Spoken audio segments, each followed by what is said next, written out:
वाहिगुरु जी का खालसा वाहिगुरु जी की फतेह। बस एक हिंद में तीर्थ है यात्रा के लिए, कटाए बाप ने जहां बच्चे खुदा के लिए। दर्शन दिदारे कर रहे हैं जी गुरुद्वारा श्री कतलगढ़ साहिब चमकौर साहिब ਦੇ। ਕਤਲਗੜ੍ਹ ਸਾਹਿਬ ਉਹ ਸਥਾਨ ਹੈ ਜਿੱਥੇ ਸਾਹਿਬਜ਼ਾਦਾ ਅਜੀਤ ਸਿੰਘ ਜੀ ਅਤੇ ਸਾਹਿਬਜ਼ਾਦਾ ਜੁਝਾਰ ਸਿੰਘ ਜੀ 40 ਲੱਖ ਮੁਗਲ ਫੌਜਾਂ ਦਾ ਸਾਹਮਣਾ ਕਰਦੇ ਹੋਏ ਸ਼ਹੀਦੀ ਪ੍ਰਾਪਤ ਕਰਦੇ ਹਨ। ਹੋਰ ਵੀ ਸਿੰਘ ਪੰਜ ਪੰਜ ਦੇ ਜੱਥੇ ਬਣਾ ਕੇ ਮੁਗਲ ਫੌਜਾਂ ਦਾ ਸਾਹਮਣਾ ਕਰਦੇ ਹਨ ਅਤੇ ਸ਼ਹੀਦੀ ਪ੍ਰਾਪਤ ਕਰਦੇ ਹਨ। ਗੁਰਦੁਆਰਾ ਗੜੀ ਸਾਹਿਬ ਦੇ ਵੀ ਦਰਸ਼ਨ ਦਿਦਾਰੇ ਕਰਾਂਗੇ। ਗੁਰਦੁਆਰਾ ਸਾਹਿਬ ਦੇ ਅੰਦਰ ਚੱਲਦੇ ਹਾਂ, ਦਰਸ਼ਨ ਦਿਦਾਰੇ ਕਰਦੇ ਹਾਂ ਅਤੇ ਹੋਰ ਇਤਿਹਾਸ ਨਾਲ ਸਾਂਝ ਪਾਉਂਦੇ ਹਾਂ ਜੀ। ਵਾਹਿਗੁਰੂ ਜੀ ਕਾ ਖਾਲਸਾ ਵਾਹਿਗੁਰੂ ਜੀ ਕੀ ਫਤਿਹ। ਦਰਸ਼ਨ ਦਿਦਾਰੇ ਕਰ ਰਹੇ ਹਾਂ ਜੀ ਗੁਰਦੁਆਰਾ ਕਤਲਗੜ੍ਹ ਸਾਹਿਬ ਚਮਕੌਰ ਸਾਹਿਬ ਵਿਖੇ। ਇੱਥੇ ਗੁਰਦੁਆਰਾ ਕਤਲਗੜ੍ਹ ਸਾਹਿਬ ਸੁਸ਼ੋਭਿਤ ਹੈ, ਗੁਰਦੁਆਰਾ ਗੜੀ ਸਾਹਿਬ ਸੁਸ਼ੋਭਿਤ ਹੈ, ਬਾਬਾ ਜੀਵਨ ਸਿੰਘ ਜੀ ਦਾ ਸ਼ਹੀਦੀ ਅਸਥਾਨ ਸੁਸ਼ੋਭਿਤ ਹੈ ਅਤੇ ਗੁਰਦੁਆਰਾ ਤਾੜੀ ਸਾਹਿਬ ਵੀ ਸੁਸ਼ੋਭਿਤ ਹੈ। ਇੱਥੇ ਹੁੰਦੀ ਹੈ ਚਮਕੌਰ ਦੀ ਜੰਗ, ਜਿਸ ਨੂੰ ਬੈਟਲ ਆਫ ਚਮਕੌਰ ਦੇ ਨਾਂ ਨਾਲ ਵੀ ਜਾਣਿਆ ਜਾਂਦਾ ਹੈ।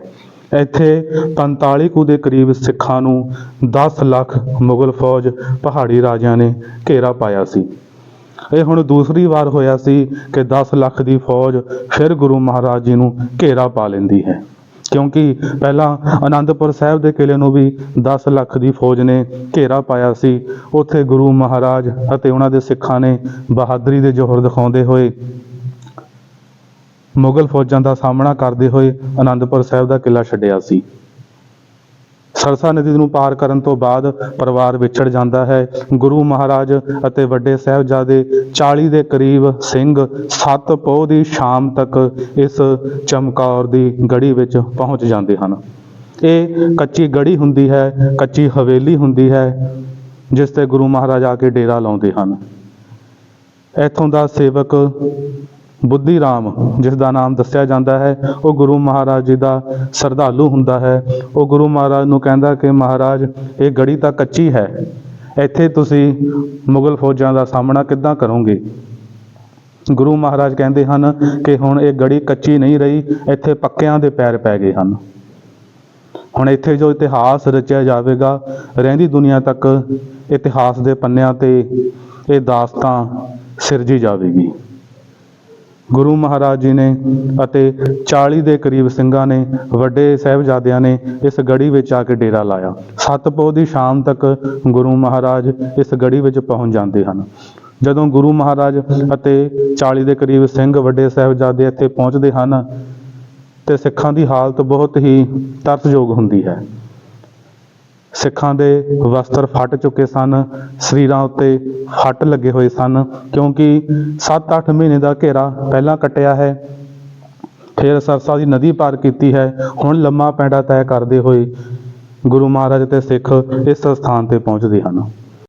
ਗੁਰੂ ਮਹਾਰਾਜ ਦੇਖਦੇ ਹਨ ਕਿ ਸਿੱਖ ਜੋ ਬਿਨਾਂ ਕਿਸੇ ਲਾਲਚ ਤੋਂ, ਬਿਨਾਂ ਕਿਸੇ ਤਨਖਾਹ ਤੋਂ ਗੁਰੂ ਮਹਾਰਾਜ ਜੀ ਦੇ ਨਾਲ ਮੋਢਾ ਲਾ ਕੇ ਤੁਰ ਰਹੇ ਹਨ। ਅੱਜ ਸਿੱਖਾਂ ਦੇ ਸਰੀਰ ਉੱਤੇ ਫੱਟ ਲੱਗੇ ਹੋਏ ਹਨ, ਸਿੱਖਾਂ ਦੇ ਵਸਤਰ ਫਟ ਚੁੱਕੇ ਹਨ। ਗੁਰੂ ਮਹਾਰਾਜ ਕਿਸੇ ਸਿੱਖ ਦੀ ਦਸਤਾਰ ਸਵਾਰਦੇ ਹਨ, ਕਿਸੇ ਸਿੱਖ ਦੇ ਫੱਟ ਉੱਤੇ ਪੱਟੀ ਕਰ ਦਿੰਦੇ ਹਨ, ਕਿਉਂਕਿ ਸਿੱਖਾਂ ਦੀ ਹਾਲਤ ਬਹੁਤ ਤਰਸਯੋਗ ਹੋ ਗਈ ਹੈ। ਗੁਰੂ ਮਹਾਰਾਜ ਸਾਰੇ ਸਿੱਖਾਂ ਨੂੰ ਰਾਤ ਦਾ ਵਿਸ਼ਰਾਮ ਕਰਨ ਲਈ ਆਖਦੇ ਹਨ। ਗੁਰੂ ਮਹਾਰਾਜ ਨੇ ਇਸ ਗੜੀ ਵਿੱਚ ਆਪ ਪਹਿਰਾ ਦਿੱਤਾ ਸੀ। ਗੁਰੂ ਮਹਾਰਾਜ ਸਾਰੇ ਸਿੱਖਾਂ ਕੋਲ ਜਾ ਕੇ ਸਿੱਖਾਂ ਦੀ ਦੇਖਭਾਲ ਕਰਦੇ ਹਨ, ਸਿੱਖਾਂ ਦੀ ਸਾਰ ਪੁੱਛਦੇ ਹਨ ਅਤੇ 8 ਪੋਹ ਦੀ ਸਵੇਰ ਨੂੰ ਹੋਣ ਵਾਲੇ ਯੁੱਧ ਪ੍ਰਤੀ ਜਾਗਰੂਕ ਕਰਦੇ ਹਨ। ਗੁਰੂ ਮਹਾਰਾਜ ਸਿੱਖਾਂ ਨੂੰ ਇਹ ਹੁਕਮ ਕਰ ਦਿੰਦੇ ਹਨ ਕਿ 8 ਪੋਹ ਦੀ ਸਵੇਰ ਨੂੰ ਅਸੀਂ ਫਿਰ ਇੱਕ ਯੁੱਧ ਕਰਨਾ ਹੈ, ਬਾਹਰ ਫੌਜ ਨੇ ਘੇਰਾ ਪਾ ਲੈਣਾ ਹੈ ਕਿ ਸਿੱਖ ਤਿਆਰ ਬਰ ਤਿਆਰ ਰਹਿਣ। ਗੁਰੂ ਮਹਾਰਾਜ ਉਸ 7 ਪੋਹ ਦੀ ਰਾਤ ਇਸ ਕਿਲ੍ਹੇ ਵਿੱਚ ਕੱਟਦੇ ਹਨ। ਰਾਤ ਨੂੰ ਚੌਂਕੜਾ ਮਾਰ ਕੇ ਸਿਮਰਨ ਵਿੱਚ ਜੁੜ ਜਾਂਦੇ ਹਨ। ਜਦੋਂ ਅੰਮ੍ਰਿਤ ਵੇਲਾ ਹੁੰਦਾ ਹੈ, ਸਾਰੇ ਸਿੱਖ ਜਾਗਦੇ ਹਨ, ਗੁਰਬਾਣੀ ਦਾ ਜਾਪ ਕਰਦੇ ਹਨ ਅਤੇ ਜਦੋਂ ਮੈਦਾਨ ਵੱਲ ਚਾਨਣ ਹੁੰਦਾ ਹੈ ਤਾਂ ਕੀ ਦੇਖਦੇ ਹਨ? 10 ਲੱਖ ਦੀ ਫੌਜ ਘੇਰਾ ਪਾ ਕੇ ਖੜੀ ਹੈ। ਗੁਰੂ ਮਹਾਰਾਜ ਨੇ ਪਹਿਲਾਂ ਹੀ ਸਿੱਖਾਂ ਨੂੰ ਦੱਸ ਦਿੱਤਾ ਸੀ ਕਿ ਫੌਜ ਨੇ ਇਸ ਗੜੀ ਨੂੰ ਘੇਰ ਲੈਣਾ ਹੈ, ਪਰ ਗੁਰੂ ਮਹਾਰਾਜ ਜੀ ਨੇ ਸਿੱਖਾਂ ਦੇ ਮੋਰਚੇ ਲਾਏ ਹੋਏ ਸੀ। ਕੋਈ ਵੀ ਮੁਗਲ ਫੌਜ ਮੁਗਲ ਸੈਨਿਕ ਇਸ ਗੜੀ ਦੇ ਵਿੱਚ ਦਾਖਲ ਨਾ ਹੋ ਸਕਿਆ। ਪਰ ਹੁਣ ਗੁਰੂ ਮਹਾਰਾਜ ਨੇ ਸਿੱਖਾਂ ਨੂੰ ਹੁਕਮ ਕਰ ਦਿੱਤਾ ਸੀ ਕਿ ਹੁਣ ਜੰਗ ਦੇ ਮੈਦਾਨ ਵਿੱਚ ਜਾ ਕੇ ਸਰਬਲੋਹ ਦੀਆਂ ਤੇਗਾਂ ਖੜਕਾਉਣ ਦਾ ਸਮਾਂ ਆ ਗਿਆ ਹੈ ਅਤੇ ਮੁਗਲ ਫੌਜਾਂ ਦਾ ਸਾਹਮਣਾ ਕਰਨਾ ਹੈ। ਵਾਰ-ਵਾਰ ਪੰਜ ਸਿੰਘ ਜਥੇ ਬਣਾ ਕੇ ਜਾ ਰਹੇ ਹਨ, ਯੁੱਧ ਦੇ ਮੈਦਾਨ ਵਿੱਚ ਮੁਗਲ ਫੌਜਾਂ ਦਾ ਸਾਹਮਣਾ ਕਰਦੇ ਹੋਏ ਸ਼ਹੀਦੀਆਂ ਪ੍ਰਾਪਤ ਕਰਦੇ ਹਨ। ਹੁਣ ਵੱਡਾ ਸਾਹਿਬਜ਼ਾਦਾ ਬਾਬਾ ਅਜੀਤ ਸਿੰਘ ਜੀ ਅੱਗੇ ਵੱਲ ਨੂੰ ਵਧੇ ਹਨ ਅਤੇ ਪਿਤਾ ਜੀ ਨੂੰ ਕਹਿੰਦੇ ਹਨ, ਪਿਤਾ ਜੀ ਨਾਮ ਕਾ ਅਜੀਤ ਹੂੰ, जीता नहीं जाऊंगा, अगर जीता गया तो जीता वापस नहीं आऊंगा। कि पिता जी ਤੁਸੀਂ ਮੇਰਾ ਨਾਮ ਅਜੀਤ ਸਿੰਘ ਰੱਖਿਆ ਜੇ, ਮੈਂ ਮੌਤ ਕੋਲ ਜਿੱਤਿਆ ਨਹੀਂ ਜਾਵਾਂਗਾ, ਜੇਕਰ ਮੌਤ ਕੋਲ ਜਿੱਤਿਆ ਗਿਆ ਤੇ ਵਾਪਸ ਜਿਉਂਦਾ ਨਹੀਂ ਆਵਾਂਗਾ। ਗੁਰੂ ਪਿਤਾ ਦਾ ਲੈ ਕੇ ਥਾਪੜਾ, ਖਿੱਚ ਕੇ ਘੋੜੇ ਦੀ ਲਗਾਮ, ਚਮਕੌਰ ਦੀ ਗੜੀ ਦੇ ਮੈਦਾਨ ਵਿੱਚ ਜਾ ਕੇ ਯੁੱਧ ਦੇ ਜੋਹਰ ਦਿਖਾ ਰਹੇ ਹਨ। ਮੁਗਲ ਫੌਜਾਂ ਦੇ ਧੜ ਲਾ ਰਹੇ ਹਨ। ਇੱਕ ਵਾਰ ਤਾਂ ਮੁਗਲ ਫੌਜ ਵੀ ਹੈਰਾਨ ਹੋ ਜਾਂਦੀ ਹੈ, ਇਹ ਕਿਹੜਾ ਯੋਧਾ ਆ ਗਿਆ ਹੈ ਯੁੱਧ ਦੇ ਮੈਦਾਨ ਵਿੱਚ। ਉਹਨਾਂ ਨੂੰ ਭੁਲੇਖਾ ਪੈ ਜਾਂਦਾ ਹੈ ਕਿ ਸ਼ਾਇਦ ਗੁਰੂ ਗੋਬਿੰਦ ਸਿੰਘ ਮਹਾਰਾਜ ਆਪ ਆ ਗਏ ਹਨ ਯੁੱਧ ਦੇ ਮੈਦਾਨ ਵਿੱਚ, ਕਿਉਂਕਿ ਬਾਬਾ ਅਜੀਤ ਸਿੰਘ ਜੀ ਨੇ ਯੁੱਧ ਦੇ ਸਾਰੇ ਹੀ ਗੁਰ ਪਿਤਾ ਗੁਰੂ ਗੋਬਿੰਦ ਸਿੰਘ ਤੋਂ ਸਿੱਖੇ ਸਨ। ਤੀਰ ਚਲਾਉਣਾ, ਨੇਜੇਬਾਜ਼ੀ, ਤਲਵਾਰਬਾਜ਼ੀ ਉਹਨਾਂ ਨੇ ਪਿਤਾ ਗੁਰੂ ਗੋਬਿੰਦ ਸਿੰਘ ਕੋਲ ਸਿੱਖੀ ਸੀ। ਇੱਕ ਵਾਰ ਤਾਂ ਮੁਗਲ ਫੌਜ ਨੇ ਵੀ ਆਪਣੇ ਪੈਰ ਖਿੱਚ ਲਏ ਸਨ ਕਿ ਇਸ ਯੋਧੇ ਦਾ ਮੁਕਾਬਲਾ ਕਰਨਾ ਨਾਮੁਮਕਿਨ ਹੈ। ਬਾਬਾ ਅਜੀਤ ਸਿੰਘ ਜੀ ਇੱਕ ਮੁਗਲ ਪਠਾਨ ਦੇ ਸੀਨੇ ਵਿੱਚ ਨੇਜਾ ਮਾਰਦੇ ਹਨ। ਨੇਜਾ ਸੰਜੋਗ ਨੂੰ ਪਾਰ ਕਰ ਜਾਂਦਾ ਹੈ। ਜਦੋਂ ਨੇਜਾ ਬਾਹਰ ਕੱਢਣ ਲੱਗਦੇ ਹਨ ਤਾਂ ਨੇਜੇ ਦਾ ਸਾਹਮਣੇ ਵਾਲਾ ਹਿੱਸਾ ਟੁੱਟ ਜਾਂਦਾ ਹੈ ਤੇ ਫਿਰ ਬਾਬਾ ਅਜੀਤ ਸਿੰਘ ਜੀ ਆਪਣੀ ਤਲਵਾਰ ਕੱਢ ਲੈਂਦੇ ਹਨ। ਤਲਵਾਰ ਨਾਲ ਮੁਗਲ ਫੌਜਾਂ ਦਾ ਸਾਹਮਣਾ ਕਰ ਰਹੇ ਹਨ। ਬਾਬਾ ਅਜੀਤ ਸਿੰਘ ਜੀ ਦੇ ਲੜਦੇ ਲੜਦੇ ਹੋਏ ਪਿੱਠ ਤੇ ਆ ਕੇ ਇੱਕ ਤੀਰ ਵੱਜਦਾ ਹੈ ਜੋ ਸੀਨੇ ਨੂੰ ਪਾਰ ਕਰ ਜਾਂਦਾ ਹੈ। ਬਾਅਦ ਵਿੱਚ ਮੁਗਲ ਸੈਨਿਕ ਇਕੱਠੇ ਹੋ ਕੇ ਬਾਬਾ ਅਜੀਤ ਸਿੰਘ ਜੀ ਦੇ ਉੱਤੇ ਵਾਰ ਕਰਦੇ ਹਨ ਅਤੇ ਉਹਨਾਂ ਦਾ ਸਰੀਰ ਤੀਰਾਂ ਨਾਲ ਬਿੰਨ ਦਿੰਦੇ ਹਨ। ਬਾਬਾ ਅਜੀਤ ਸਿੰਘ ਜੀ ਧਰਤੀ ਤੇ ਡਿੱਗ ਪੈਂਦੇ ਹਨ। ਪੁੱਤਰ ਨੂੰ ਸ਼ਹੀਦ ਹੁੰਦਾ ਦੇਖ ਕੇ ਉੱਚੀ ਗਮਟੀ ਤੇ ਖੜੇ ਗੁਰੂ ਗੋਬਿੰਦ ਸਿੰਘ ਮਹਾਰਾਜ ਜੈਕਾਰਾ ਲਗਾਉਂਦੇ ਹਨ, ਪਰ ਬਾਬਾ ਅਜੀਤ ਸਿੰਘ ਜੀ ਵੱਲੋਂ ਜੈਕਾਰੇ ਦਾ ਜਵਾਬ ਨਹੀਂ ਦਿੱਤਾ ਜਾਂਦਾ ਕਿਉਂਕਿ ਉਹ ਸ਼ਹੀਦੀ ਪ੍ਰਾਪਤ ਕਰ ਗਏ ਸਨ।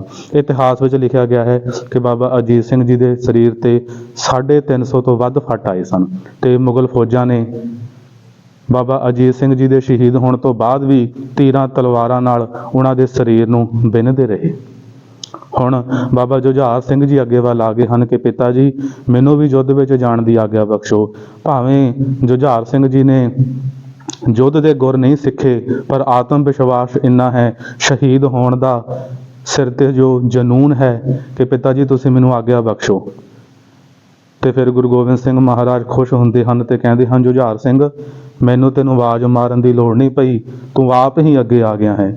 ਗੁਰੂ ਪਿਤਾ ਤੋਂ ਲੈ ਕੇ ਥਾਪੜਾ, ਘੋੜੇ ਤੇ ਹੋ ਕੇ ਸਵਾਰ ਜਦੋਂ ਯੁੱਧ ਦੇ ਮੈਦਾਨ ਵਿੱਚ ਜਾਂਦੇ ਹਨ ਤਾਂ ਮੁਗਲ ਫੌਜਾਂ ਇੱਕ ਵਾਰੀ ਫਿਰ ਡਰ ਜਾਂਦੀਆਂ ਹਨ ਕਿਉਂਕਿ ਹੁਣ ਗੁਰੂ ਗੋਬਿੰਦ ਸਿੰਘ ਜੀ ਦਾ ਦੂਸਰਾ ਫਰਜ਼ੰਦ ਆ ਗਿਆ ਸੀ। ਇਸ ਵਾਰ ਮੁਗਲ ਫੌਜਾਂ ਨੇ ਇਕੱਠੇ ਹੋ ਕੇ ਬਾਬਾ ਜੁਝਾਰ ਸਿੰਘ ਜੀ ਉੱਤੇ ਹਮਲਾ ਕੀਤਾ ਅਤੇ ਉਹਨਾਂ ਦੇ ਸਰੀਰ ਨੂੰ ਵੀ ਤੀਰਾਂ ਤਲਵਾਰਾਂ ਨਾਲ ਬਿੰਨ੍ਹ ਦਿੱਤਾ। ਮੁਗਲ ਫੌਜਾਂ ਦਾ ਸਾਹਮਣੇ ਕਰਦੇ ਹੋਏ, ਆਪਣੀ ਬਹਾਦਰੀ ਦੇ ਜੋਹਰ ਦਿਖਾਉਂਦੇ ਹੋਏ ਬਾਬਾ ਜੁਝਾਰ ਸਿੰਘ ਵੀ ਸ਼ਹੀਦੀ ਪ੍ਰਾਪਤ ਕਰ ਜਾਂਦੇ ਹਨ। ਇਹ ਜੋ ਗੁਰਦੁਆਰਾ ਸਾਹਿਬ ਦੇ ਤੁਸੀਂ ਦਰਸ਼ਨ ਦਿਦਾਰੇ ਕਰ ਰਹੇ ਹੋ, ਇਹ ਹੈ ਗੁਰਦੁਆਰਾ ਗੜੀ ਸਾਹਿਬ। ਇੱਥੇ ਹੀ ਗੁਰੂ ਮਹਾਰਾਜ ਅਤੇ ਸਾਰੇ ਸਿੱਖਾਂ ਨੇ ਵਿਸ਼ਰਾਮ ਕੀਤਾ ਸੀ। ਇੱਥੋਂ ਹੀ ਗੁਰੂ ਮਹਾਰਾਜ ਜੀ ਦੇ ਪੰਜ ਸਿੰਘ ਜੱਥਾ ਬਣਾ ਕੇ ਅਗਲੇ ਗੁਰਦੁਆਰਾ ਜਿੱਥੇ ਕਤਲਗੜ੍ਹ ਸਾਹਿਬ ਸੁਸ਼ੋਭਿਤ ਹੈ ਉੱਥੇ ਜਾਂਦੇ ਹਨ ਅਤੇ ਯੁੱਧ ਲੜਦੇ ਹਨ। ਬਾਬਾ ਅਜੀਤ ਸਿੰਘ ਜੀ ਅਤੇ ਬਾਬਾ ਜੁਝਾਰ ਸਿੰਘ ਜੀ ਉਸ ਸਥਾਨ ਤੇ ਹੀ ਸ਼ਹੀਦੀ ਪ੍ਰਾਪਤ ਕਰਦੇ ਹਨ। ਪਹਿਲਾਂ ਇਹ ਸਥਾਨ ਬਹੁਤ ਵੱਡਾ ਸੀ, ਹੁਣ ਤਾਂ ਆਲੇ ਦੁਆਲੇ ਆਬਾਦੀ ਹੋ ਗਈ ਹੈ। ਉਸ ਸਮਿਆਂ ਵਿੱਚ ਆਲੇ ਦੁਆਲੇ ਜੰਗਲ ਹੀ ਜੰਗਲ ਸਨ। ਇਹ ਸਥਾਨ ਬਹੁਤ ਵੱਡਾ ਸੀ। ਇੱਥੇ ਹੀ ਗੁਰਦੁਆਰਾ ਤਾੜੀ ਸਾਹਿਬ ਸੁਸ਼ੋਭਿਤ ਹੈ। ਜਦੋਂ ਗੁਰੂ ਮਹਾਰਾਜ ਦੇਖਦੇ ਹਨ ਕਿ ਵੱਡੇ ਸਾਹਿਬਜ਼ਾਦੇ ਸ਼ਹੀਦੀ ਪ੍ਰਾਪਤ ਕਰ ਗਏ ਹਨ, ਗੁਰੂ ਮਹਾਰਾਜ ਆਪਣਾ ਕਮਰ ਕੱਸਾ ਕੱਸਦੇ ਹਨ, ਤਲਵਾਰ ਚੁੱਕਦੇ ਹਨ, ਮੋਢੇ ਤੇ ਤੀਰਾਂ ਦਾ ਭਰਿਆ ਹੋਇਆ ਭੱਥਾ ਰੱਖਦੇ ਹਨ ਅਤੇ ਯੁੱਧ ਦੇ ਮੈਦਾਨ ਵਿੱਚ ਜਾਣ ਲਈ ਤਿਆਰ ਹੁੰਦੇ ਹਨ। ਉਦੋਂ ਗੁਰੂ ਮਹਾਰਾਜ ਦੇ ਸਾਹਮਣੇ ਸਿੱਖ ਆ ਕੇ ਬੇਨਤੀ ਕਰਦੇ ਹਨ ਕਿ ਗੁਰੂ ਮਹਾਰਾਜ ਭਾਵੇਂ ਯੁੱਧ ਦਾ ਮੈਦਾਨ ਭਖਿਆ ਹੋਇਆ ਹੈ, ਪਰ ਤੁਸੀਂ ਕਿਰਪਾ ਕਰੋ ਇਸ ਚਮਕੌਰ ਦੀ ਗੜੀ ਤੋਂ ਚਾਲੇ ਪਾਓ। ਗੁਰੂ ਮਹਾਰਾਜ ਜੀ ਨੇ ਕਿਹਾ ਕਿ ਸੂਰਾ ਸੋ ਪਹਿਚਾਨੀਐ ਜੋ ਲਰੈ ਦੀਨ ਕੇ ਹੇਤ, ਪੁਰਜਾ ਪੁਰਜਾ ਕੱਟ ਮਰੈ ਕਬਹੂ ਨਾ ਛਾਡੇ ਖੇਤ। ਕਿ ਸੂਰਮੇ ਦੀ ਪਹਿਚਾਣ ਤਾਂ ਇਹੀ ਹੈ ਕਿ ਉਹ ਕਦੇ ਵੀ ਆਪਣਾ ਜੰਗ ਦਾ ਮੈਦਾਨ ਨਹੀਂ ਛੱਡਦਾ। ਉਸ ਨੂੰ ਪੁਰਜਾ ਕੱਟਿਆ ਜਾਣਾ ਮਨਜ਼ੂਰ ਹੈ, ਪਰ ਉਹ ਕਦੇ ਵੀ ਯੁੱਧ ਦਾ ਮੈਦਾਨ ਛੱਡ ਕੇ ਨਹੀਂ ਭੱਜਦਾ। ਸਿੱਖਾਂ ਨੇ ਫਿਰ ਬੇਨਤੀ ਕੀਤੀ ਕਿ ਗੁਰੂ ਮਹਾਰਾਜ, ਸਿੱਖ ਪੰਥ ਨੂੰ ਤੁਹਾਡੀ ਹਜੇ ਲੋੜ ਹੈ। ਤੁਸੀਂ ਸਿੱਖਾਂ ਨੂੰ ਸਾਜਿਆ ਹੈ, ਸਿੱਖ ਹੋਰ ਵੀ ਦੁਬਾਰਾ ਸਾਜੇ ਜਾਣਗੇ, ਪਰ ਸਾਰਿਆਂ ਸਿੱਖਾਂ ਤੋਂ ਰਲ ਕੇ ਗੁਰੂ ਗੋਬਿੰਦ ਸਿੰਘ ਨਹੀਂ ਸਾਜਿਆ ਜਾਣਾ। ਤੁਸੀਂ ਇਸ ਚਮਕੌਰ ਦੀ ਗੜੀ ਵਿੱਚੋਂ ਚਾਲੇ ਪਾਓ। ਗੁਰੂ ਮਹਾਰਾਜ ਨੇ ਸਿੱਖਾਂ ਦਾ ਹੁਕਮ ਮੰਨ ਕੇ, ਤਾੜੀ ਮਾਰ ਕੇ, ਲਲਕਾਰ ਕੇ ਇਹ ਆਖਿਆ ਸੀ ਕਿ ਹਿੰਦ ਦਾ ਪੀਰ, ਸਿੱਖਾਂ ਦਾ ਗੁਰੂ ਜਾ ਰਿਹਾ ਹੈ, ਜੇਕਰ ਕਿਸੇ ਨੇ ਫੜਨਾ ਹੋਵੇ ਤਾਂ ਆ ਕੇ ਫੜ ਲਵੇ। ਕਿਸੇ ਵੀ ਮੁਗਲ ਸੈਨਿਕ ਵਿੱਚ ਇੰਨੀ ਹਿੰਮਤ ਨਹੀਂ ਸੀ ਕਿ ਗੁਰੂ ਮਹਾਰਾਜ ਦਾ ਸਾਹਮਣਾ ਕਰ ਪਾਉਂਦਾ। ਗੁਰੂ ਮਹਾਰਾਜ ਨੰਗੇ ਪੈਰੀ ਇਸ ਗੜੀ ਤੋਂ ਨਿਕਲਦੇ ਹਨ ਅਤੇ ਰਸਤੇ ਵਿੱਚ ਦੇਖਦੇ ਹਨ ਕਿ ਵੱਡੇ ਸਾਹਿਬਜ਼ਾਦਾ ਬਾਬਾ ਅਜੀਤ ਸਿੰਘ, ਬਾਬਾ ਜੁਝਾਰ ਸਿੰਘ ਜੀ ਦੀਆਂ ਦੇਹਾਂ ਪਈਆਂ ਹਨ। ਕਵੀ ਨੇ ਇਸ ਸਮੇਂ ਨੂੰ ਬਹੁਤ ਹੀ ਵੈਰਾਗਮਈ ਤਰੀਕੇ ਨਾਲ ਪੇਸ਼ ਕੀਤਾ ਹੈ ਕਿ ਗੁਰੂ ਮਹਾਰਾਜ ਜੀ ਨੇ ਆਪਣੇ ਵੱਡੇ ਸਾਹਿਬਜ਼ਾਦਿਆਂ ਦੀਆਂ ਦੇਹਾਂ 'ਤੇ ਕੱਪੜਾ ਵੀ ਨਹੀਂ ਪਾਇਆ, ਕਿਉਂਕਿ ਗੁਰੂ ਮਹਾਰਾਜ ਜੀ ਨੇ ਕਿਹਾ ਸੀ ਕਿ ਜੇਕਰ ਬਾਕੀ ਤੇ ਸਿੱਖਾਂ ਦੇ ਸਰੀਰਾਂ ਉੱਤੇ ਕੱਪੜਾ ਨਹੀਂ ਪਿਆ ਤਾਂ ਮੇਰੇ ਫਰਜ਼ੰਦਾਂ ਦੇ ਵੀ ਸਰੀਰਾਂ ਉੱਤੇ ਕੱਪੜਾ ਨਹੀਂ ਪਵੇਗਾ, ਕਿਉਂਕਿ ਮੇਰੇ ਸਿੱਖਾਂ ਅਤੇ ਸਾਹਿਬਜ਼ਾਦਿਆਂ ਵਿੱਚ ਕੋਈ ਫਰਕ ਨਹੀਂ। ਅੱਜ ਗੁਰੂ ਮਹਾਰਾਜ ਜੀ ਨੇ ਇਹ ਸਾਬਤ ਕਰ ਦਿੱਤਾ ਸੀ ਕਿ ਜਦੋਂ ਖਾਲਸੇ ਪੰਥ ਦੀ ਸਥਾਪਨਾ ਕੀਤੀ ਸੀ ਤਾਂ ਉਹਨਾਂ ਨੇ 5 ਸਿਰਾਂ ਦੀ ਮੰਗ ਕੀਤੀ ਸੀ ਕਿ ਗੁਰੂ ਗੋਬਿੰਦ ਸਿੰਘ ਮਹਾਰਾਜ ਬੇਗਾਨਿਆਂ ਪੁੱਤਾਂ ਦੇ ਹੀ ਸੀਸ ਲੈਣਾ ਨਹੀਂ ਜਾਣਦੇ, ਲੋੜ ਪੈਣ ਤੇ ਉਹ ਆਪਣੇ ਪੁੱਤਰਾਂ ਦੇ ਸੀਸ ਵੀ ਵਾਰ ਸਕਦੇ ਹਨ। ਗੁਰੂ ਮਹਾਰਾਜ ਨੰਗੇ ਪੈਰੀ ਚਮਕੌਰ ਦੀ ਗੜੀ ਵਿੱਚੋਂ ਆਪਣੇ ਪੁੱਤਰਾਂ ਦੀਆਂ ਦੇਹਾਂ ਦੇ ਕੋਲੋਂ ਨਿਕਲ ਜਾਂਦੇ ਹਨ। ਅੱਜ ਉਹ ਸਮਾਂ ਸੀ, ਉਹ ਇਤਿਹਾਸ ਸਿਰਜਿਆ ਗਿਆ ਸੀ ਜੋ ਕਿ ਰਹਿੰਦੀ ਦੁਨੀਆ ਤੱਕ ਚੇਤੇ ਰੱਖਿਆ ਜਾਵੇਗਾ। ਸੰਸਾਰ ਉੱਤੇ ਐਸਾ ਕੋਈ ਪਿਤਾ ਨਹੀਂ ਹੋਇਆ ਜੋ ਆਪਣੇ ਪੁੱਤਰਾਂ ਨੂੰ ਆਪ ਸ਼ਹੀਦੀਆਂ ਦੇ ਲਈ ਤੋਰੇ। ਜੱਗ ਵਿੱਚ ਪਿਓ ਆਪਣੇ ਪੁੱਤਰ ਨੂੰ ਜੰਝ ਚਾੜਦੇ ਹਨ, ਪਰ ਧੰਨ ਧੰਨ ਗੁਰੂ ਗੋਬਿੰਦ ਸਿੰਘ ਮਹਾਰਾਜ ਜੀ ਨੇ 14 ਸਾਲ ਅਤੇ 17 ਸਾਲ ਦੇ ਆਪਣੇ ਜਵਾਨ ਪੁੱਤਰਾਂ ਨੂੰ ਮੌਤ ਦੇ ਨਾਲ ਵਿਆਹ ਦਿੱਤਾ ਸੀ।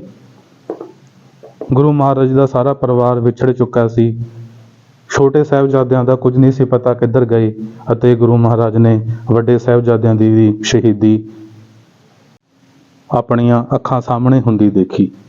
ਇੱਥੇ ਨਾਲ ਹੀ ਬਾਬਾ ਜੀਵਨ ਸਿੰਘ ਜੀ ਦਾ ਸ਼ਹੀਦੀ ਅਸਥਾਨ ਸੁਸ਼ੋਭਿਤ ਹੈ, ਜਿੱਥੇ ਮੁਗਲ ਫੌਜਾਂ ਦਾ ਸਾਹਮਣਾ ਕਰਦੇ ਹੋਏ ਬਾਬਾ ਜੀਵਨ ਸਿੰਘ ਜੀ ਸ਼ਹੀਦ ਹੋਏ ਸਨ। ਬਹੁਤ ਹੀ ਵੱਡੀ ਗਿਣਤੀ ਵਿੱਚ, ਭਾਰੀ ਗਿਣਤੀ ਵਿੱਚ ਸੰਗਤਾਂ ਇਸ ਸਥਾਨ ਤੇ ਹਾਜ਼ਰੀਆਂ ਭਰਦੀਆਂ ਹਨ, ਇਸ ਵੈਰਾਗਮਈ ਇਤਿਹਾਸ ਨੂੰ ਆਪਣੇ ਹਿਰਦੇ ਵਿੱਚ ਵਸਾਉਂਦੀਆਂ ਹਨ।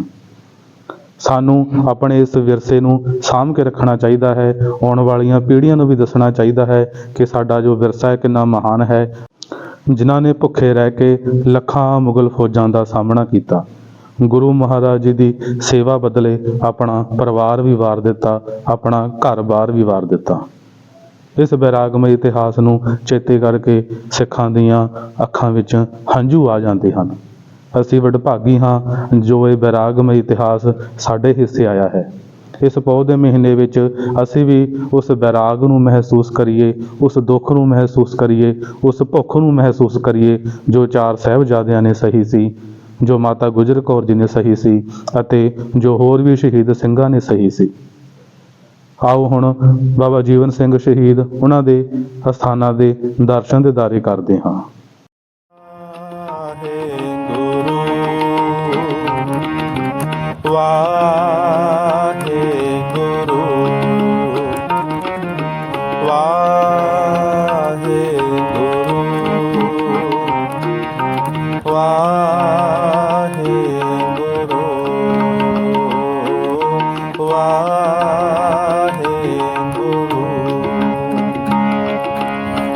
ਸਤਨਾਮ ਸ੍ਰੀ ਵਾਹਿਗੁਰੂ, ਸਤਨਾਮ ਸ੍ਰੀ ਵਾਹਿਗੁਰੂ, ਸਤਨਾਮ ਸ੍ਰੀ ਵਾਹਿਗੁਰੂ, ਸਤਨਾਮ ਸ੍ਰੀ ਵਾਹਿਗੁਰੂ, ਸਤਨਾਮ ਸ੍ਰੀ ਵਾਹਿਗੁਰੂ, ਸਤਨਾਮ ਸ੍ਰੀ ਵਾਹਿਗੁਰੂ, ਵਾਹਿਗੁਰੂ,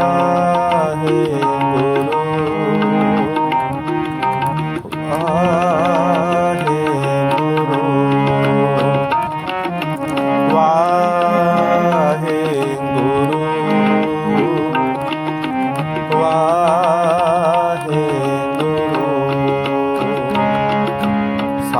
ਸਤਨਾਮ ਸ੍ਰੀ ਵਾਹਿਗੁਰੂ ਸਤਨਾਮ ਸ੍ਰੀ ਵਾਹਿਗੁਰੂ ਸਤਨਾਮ ਸ੍ਰੀ ਵਾਹਿਗੁਰੂ ਸਤਨਾਮ ਸ੍ਰੀ ਵਾਹਿਗੁਰੂ ਵਾਹਿਗੁਰੂ ਵਾਹਿਗੁਰੂ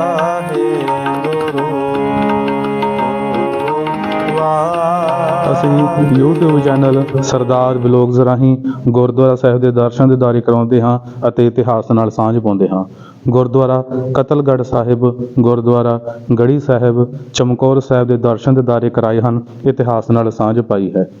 ਬਹੁਤ ਸਾਰੀਆਂ ਭੁੱਲਾਂ ਹੋ ਜਾਂਦੀਆਂ ਹਨ, ਗੁਰੂ ਮਹਾਰਾਜ ਜੀ ਬਖਸ਼ਣਯੋਗ ਹਨ। ਅੱਗੇ ਵਾਸਤੇ ਹੋਰ ਸ਼ੁੱਧ ਸਪਸ਼ਟ ਤਰੀਕੇ ਨਾਲ ਇਤਿਹਾਸ ਸਰਵਣ ਕਰਾਉਣ ਦੇ ਬਲ ਉਦਮ ਬਖਸ਼ਣ। ਸੰਗਤ ਜੀ, ਵੀਡੀਓ ਨੂੰ ਲਾਈਕ, ਸ਼ੇਅਰ, ਕਮੈਂਟ ਜ਼ਰੂਰ ਕਰਿਓ। ਚੈਨਲ ਨੂੰ ਸਬਸਕ੍ਰਾਈਬ ਕਰਿਓ। ਅਗਲੀ ਵੀਡੀਓ ਵਿੱਚ ਹੋਰ ਗੁਰਦੁਆਰਾ ਸਾਹਿਬ ਦੇ ਇਤਿਹਾਸ ਨਾਲ ਸਾਂਝ ਪਾਵਾਂਗੇ, ਦਰਸ਼ਨ ਦਿਦਾਰੇ ਕਰਾਵਾਂਗੇ। ਅਗਲੀ ਵੀਡੀਓ ਵਿੱਚ ਹਾਜ਼ਰੀ ਭਰਾਂਗੇ ਜੀ। ਵਾਹਿਗੁਰੂ ਜੀ ਕਾ ਖਾਲਸਾ, ਵਾਹਿਗੁਰੂ ਜੀ ਕੀ ਫਤਿਹ। ਸਤਨਾਮ ਸ੍ਰੀ ਵਾਹਿਗੁਰੂ ਵਾਹਿਗੁਰੂ